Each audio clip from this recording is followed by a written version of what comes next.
मुत्ताणम मोय गाणम, मुक्ति की राह प्रशस्त करने वाले चरम तीर्थंकर प्रभु महावीर को भाववंदन। अनंत उपकारी बोधि प्रदाता निर्ग्रंथ सद्गुरुदेव पूज्य श्री विराट गुरु जी को भाववंदन। जय हो। हम सब इस जीवन में सफल होना चाहते हैं, अपने अपने जीवन के लक्ष्य भी निर्धारित करते हैं, परंतु उस लक्ष्य प्राप्ति के मार्ग में हम उलझ जाते हैं, हम कहीं न कहीं भटक जाते हैं और अपने लक्ष्य को किसी और की दृष्टि से देखना शुरू कर देते हैं और यहीं हम कहीं न कहीं गड़बड़ा जाते हैं। हमें लगता है कि हमें इस समाज में रहने के लिए जैसे दूसरे लोग रह रहे हैं वैसे रहना है और तब हम उन चंद लोगों की लाइफस्टाइल को, उनकी सोच को हम कॉपी करना चाहते हैं। हम जानना चाहते हैं कि उन्होंने क्या किया जिससे वो ऐसी जगह पर पहुंच गए, उन्होंने क्या किया जिससे वो सक्सेसफुल हो गए, उन्होंने ऐसा क्या पढ़ाई की या क्या सोच रखी या क्या दिनचर्या रखी, यहाँ तक कि क्या डाइट रखी। हम उसमें उलझ जाते हैं और वो सारी चीज़ें हम स्वयं पर आरोपित करते हैं और ना सिर्फ आरोपित करते हैं, हम उसे ही अपने जीवन का ध्येय बना लेते हैं, लेकिन फिर भी हम कहीं न कहीं अपनी उस लक्ष्य प्राप्ति में पिछड़ ही जाते हैं और तब हमारे भीतर एक हीन भावना जन्म ले लेती है। हाय, मैं तो अपना लक्ष्य हासिल ही नहीं कर पाया, मेरी तो किस्मत ही खराब है, मेरा तो कोई सहयोगी ही नहीं। और कहीं न कहीं हम स्वयं को कोसने लगते हैं और कोसना यानी स्वयं के प्राणों का अतिपात करना, स्वयं की प्राण ऊर्जा को, जिसका स्वभाव है ऊर्ध्वगमन, हम उसे अधोगति दे देते हैं, हम उसे अधोगति की ओर मोड़ लेते हैं और तब हम कहीं न कहीं हताश निराश होकर बैठ जाते हैं। कारण कि हमारी जो पूरी यात्रा है वो यात्रा कैसी हो रही है, बाहर की ओर। हम ये जानने का प्रयास कर रहे हैं कि बाहर क्या हो रहा है, हमें कैसे जीना है, और तभी तो हम परेशान हो उठते हैं जब कोई हमारे बारे में कुछ ऐसी बात कहता है जो हमें महसूस होता है कि सही नहीं है। तब हम बड़े बेचैन हो जाते हैं, बड़े चिंतित हो जाते हैं। हाय, वो मेरे बारे में क्या सोचेगा, उन्होंने मेरे बारे में ऐसा कह दिया, अरे उन्होंने ना मुझे ऐसा करते हुए देख लिया था, जबकि मेरा मंतव्य ये नहीं था, वो ज़रूर मेरे बारे में गलत सोचेंगे। और तब हम पूरी जद्दोजहद में जुट जाते हैं कि कैसे हम उनके दिमाग में बनी हुई अपनी इमेज को दूर करें, और वो इमेज जो हम बड़े सोच समझ के, सबसे प्रभावित होकर, सबसे जानकर कि कौन सी इमेज अच्छी है, वो इमेज हम जानने का, हम उस इमेज को बनाने का प्रयास करते हैं। और वो इमेज हम इतनी अधिक ओढ़ लेते हैं कि हम खुद कॉन्फ्लिक्ट में आ जाते हैं, द्वंद्व में आ जाते हैं कि हमारा सच्चा स्वरूप क्या है, वो तो हम जानने का प्रयास ही नहीं करते। क्यों? क्योंकि हम उलझे हैं, हम चिंतित हैं कि हमारी जो इमेज है, हमारा जो चेहरा है, हमारा जो व्यक्तित्व है, वो औरों की दृष्टि में कैसा है। हमें स्वयं अपनी दृष्टि की परवाह ही नहीं। परंतु जैन दर्शन कहता है कि एक को जान लो, सभी को जान लोगे। आपको ज़रूरत ही नहीं कि सभी क्या सोच रहे हैं, सभी क्या कर रहे हैं। स्वयं को जान लो। वो एक कौन है? स्वयं के आत्मा स्वरूप। उस स्वयं के आत्मा स्वरूप को जान लिया तो आप सभी को जान लोगे, क्योंकि सभी आत्माएं एक समान ही तो है। तो जब हमने स्वयं को जान लिया, स्वयं को जानने की इस यात्रा पर आगे बढ़ गए, तो फिर ये बाहरी दुनिया में सारी चीज़ें बड़ी आसान हो जाएगी। हाँ, जो हमारे पूर्व किए कर्म हैं वो जब जब समवाय उपस्थित होंगे, घटित होंगे, तब तब वो घटना रूप में हमारे सामने आ जाएंगे। घटना रूप में, घटना कितना प्यारा शब्द है ना। घटना यानी एक इंसिडेंट, एक जो आपके सामने सीन घटित हो रहा है, लेकिन घटना यानी माइनस होना, सब्ट्रैक्ट होना, यानी ख़त्म हो जाना, वो हमारे सामने आएगा और हमारे जीवन से, यानी हमारा जो कर्मों का खाता है उसमें से स्वयमेव डिलीट हो जाएगा। हमें कुछ करना ही नहीं है। बड़ा आसान है। समझ अगर हमें आ जाए तो जैन दर्शन बड़ा सिंपल है, बड़ा आसान है, लेकिन हम चूंकि उलझे हुए हैं, हमारी दृष्टि बाहर की तरफ है, इसलिए हम नहीं जान पाते। हम बाहर को जानने का प्रयास करते हैं, इसलिए भीतर नहीं जान पाते। जबकि प्रभु ने तो कहा कि इस लोक का आकार पुरुषाकार है, यानी ये संपूर्ण लोक हमें स्वयं के भीतर ही भासित होता है। और भासित तब होगा ना जब दृष्टि भीतर की ओर होगी। जब दृष्टि बाहर की ओर होगी तो स्वयं के भीतर कुछ भासित ही नहीं होगा। हम तो जब स्वयं के भीतर दृष्टि उठाते हैं, दृष्टि अपने अंदर की तरफ डालते हैं, तो बड़े परेशान हो जाते हैं। क्यों परेशान हो जाते हैं? क्योंकि अभी सरफेस पर तो सारा कुछ, हमारे इतने कुछ विभाव, हमारे इतने कुछ थॉट पैटर्न्स, हमारी ग्रंथियाँ, हमारी कुंठाएं वही दिखाई देती है। और तब हम उद्वेलित हो जाते हैं, बेचैन हो जाते हैं, आवेशित हो जाते हैं कि अरे आपने तो कहा था कि नज़रें अंदर डालो, प्रभु ने तो कहा था कि नज़रें अंदर डालो और आपको संपूर्ण लोक भासित होगा। अरे बाबा, भासित होगा, लेकिन कब होगा? जब हम वो सारे विभावों के परतें जो हमारे अंदर जमा है उनको हम दूर कर पाएंगे। और उसका तरीका है प्रतिक्रमण। हम जो अभी इन पर्युषण पर्व के दिनों में प्रतिक्रमण कर रहे हैं, जो हमें निर्देश दिए गए कि आप आवश्यक रूप से रोज़ाना प्रतिक्रमण करो, दिनचर्या का हिस्सा बनाओ इसे। वो क्यों कहा गया?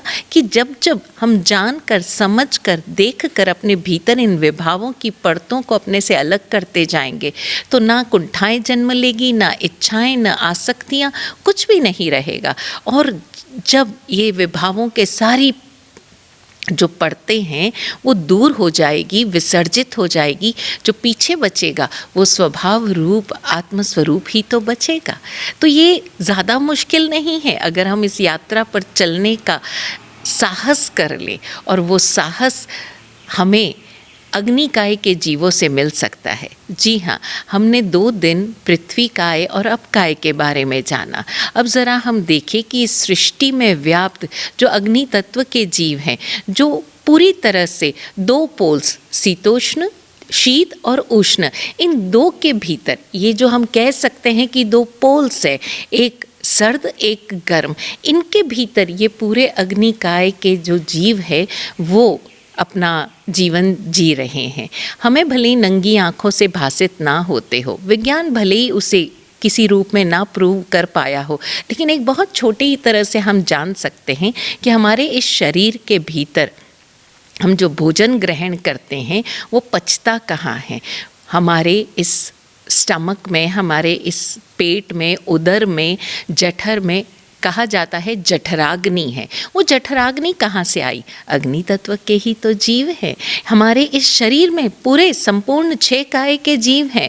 हम ज़रा देख लें कि पृथ्वी यानी मिट्टी से बना हुआ ये शरीर है, ये शरीर माटी का पुतला, जब प्राण ऊर्जा समाप्त हो जाएगी, शरीर बदल लेगी ये जीवात्मा, तब इस शरीर को जब जला दिया जाए तो वो क्या होगा? मिट्टी में ही तो बदल जाएगा, पृथ्वी काय में ही तो समा जाएगा। पानी, जितना इस लोक में पानी है उसी अनुपात में, उसी प्रोपोर्शन में हमारे शरीर में भी पानी है। और अग्नि, ये जो हमारे शरीर के भीतर ताप है, जो टेम्परेचर है, और हर बॉडी का टेम्परेचर अलग अलग है, कारण कि उसके भीतर का जो अग्नि तत्व है वो सबके भीतर अलग अलग लेवल में है। अब इस अग्नि तत्व की देखा जाए तो अग्नि तत्व का स्वभाव है कि वो ऊपर की ओर उठती है। आप नॉर्मली भी कहीं पर भी अग्नि जलते हुए देख लीजिए, आप उसे एक पाइप में से गुजार दीजिए, आप उसे जैसे कोई कंबल या डालकर उसे पीट कर बुझाने का प्रयास करें, लेकिन उसकी लौ सदैव ऊपर उठेगी। दीपक की लौ चाहे तेल कम हो ज़्यादा हो, हमेशा कहाँ उठेगी? ऊपर उठेगी। तो हम ज़रा प्रयास करें कि इस ज्योत को हम अग्नि तत्व का प्रतीक जानकर, अग्निकाय का प्रतीक जानकर, हम इससे ये सीखें कि ये अग्निकाय कितना तेजस्वी है। नाम भी तो इसी का यही है, तेजस्काय। तेजस्वी है, साहसपूर्ण है, दृढ़ संकल्पी है, सदैव ऊपर की ओर उठता है।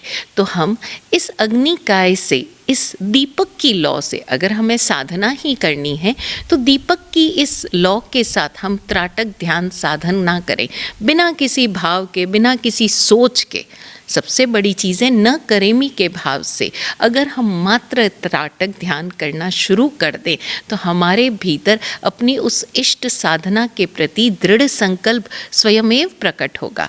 प्रयास तो करें हम ज़रा देखें इन छोटे छोटे बच्चों को, अगर हम कुछ करने के लिए ना कहें तो वो बिना कुछ किए भी अपने आप में रह सकते हैं, स्वयं में रह सकते हैं। उन्हें किसी खिलौने की, किसी चीज़ की ज़रूरत ही नहीं।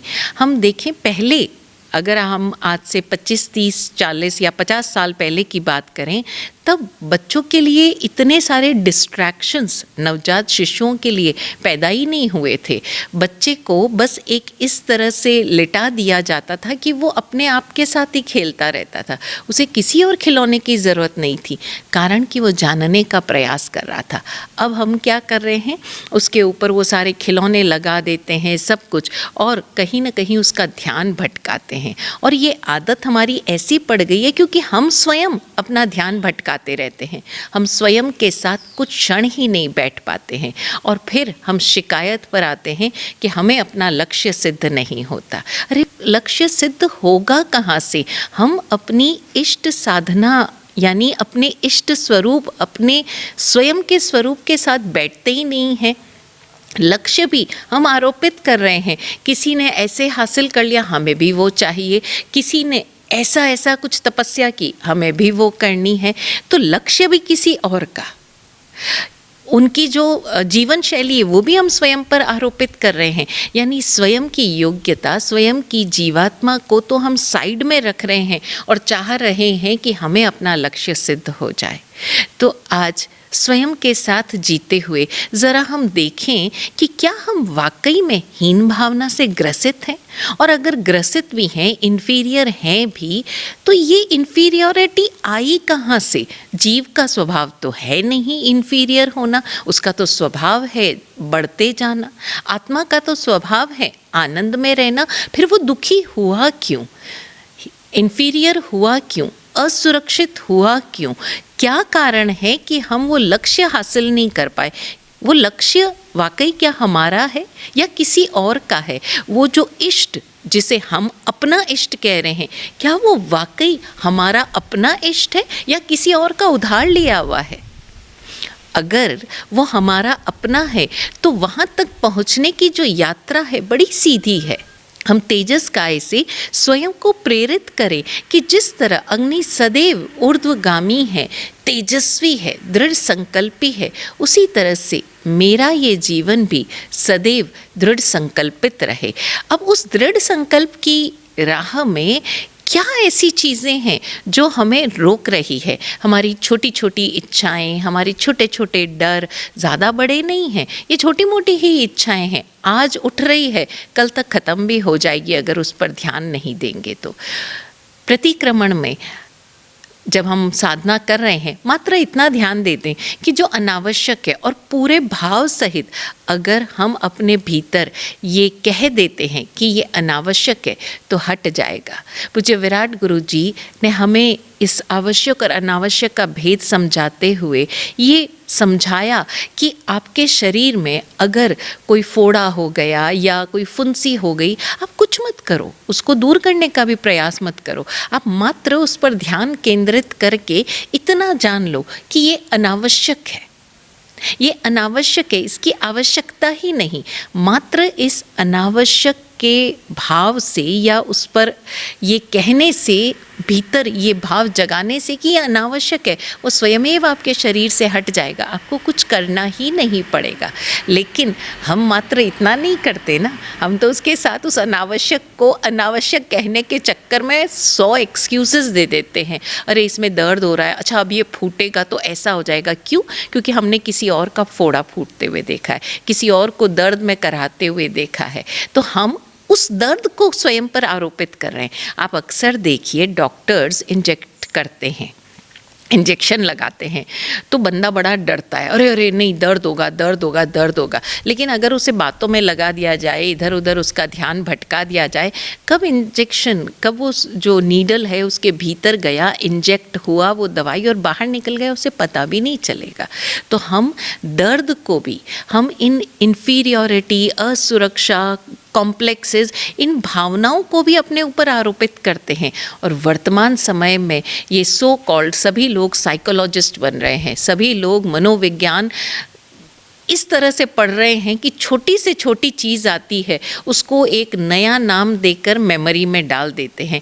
सोशल मीडिया, इंटरनेट ने ऐसी ऐसी चीज़ें जो बड़ी सामान्य थी और बड़ी सहजता से हम अपने आप से अलग कर पाते थे, बच्चे तो अपने माँ बाप से बात करके ही उसे अपने भीतर से निकाल देते थे, लेकिन आजकल वो सारी के सारे मनोविज्ञान, सो कॉल्ड गूगल ज्ञान के चक्कर में हमारे भीतर आरोपित हो गई है। अब हर किसी को फोमो होने लगा है, किसी को नर्वसनेस होने लगी है, और स्वयं ही वो स्वयं को डायग्नोज कर लेते हैं कि हम डिप्रेशन के शिकार हैं, जबकि डिप्रेशन तक पहुंचने के लिए एक पूरा तरीका है, डॉक्टर्स उसे डायग्नोज करते हैं, लेकिन हम स्वयं ही स्वयं को मान लेते हैं।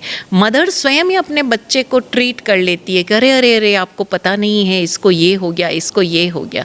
हम बच्चे की नैसर्गिक योग्यता को जानने का प्रयास ही नहीं करते। अरे बच्चे की नैसर्गिक योग्यता तो हम तब जानेंगे जब हम स्वयं की योग्यता को जानें।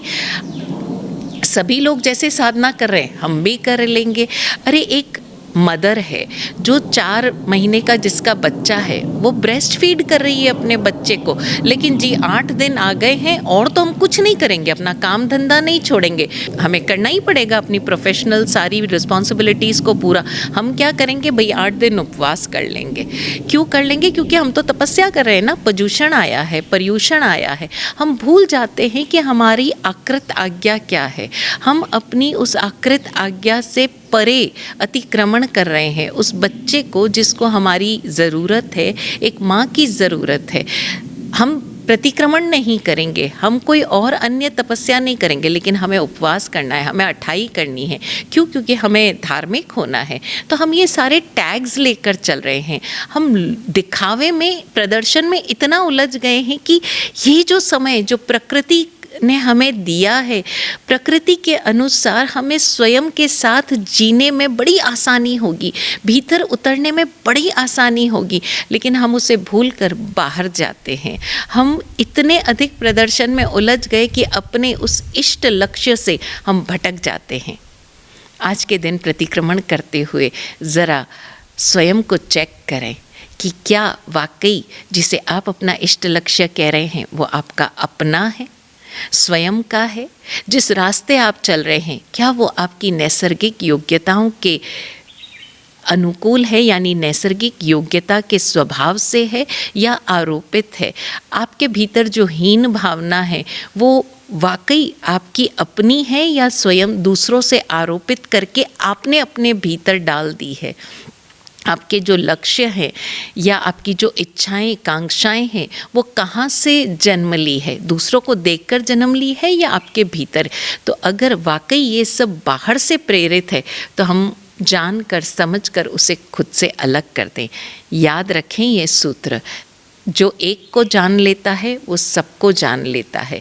तो हम स्वयं को जानने का प्रयास करें। हो सकता है हम अपनी योग्यताएं ना जान पाएँ तो कम से कम अयोग्यताएं तो जान पाएंगे, कमियां तो जान पाएंगे, कुंठाएं तो जान पाएंगे, अपनी कमज़ोरियां, अपनी गलतियां तो जान पाएंगे। और अगर इनको भी जान लेंगे और खुद से अलग कर देंगे तो जो नीचे बचेगी वो हमारी स्वाभाविक योग्यताएं ही बचेगी।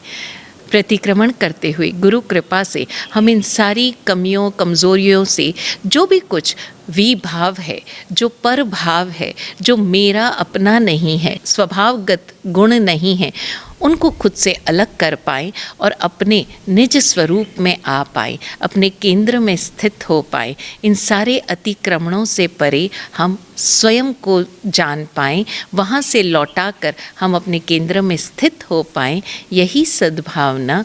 ओम शांति।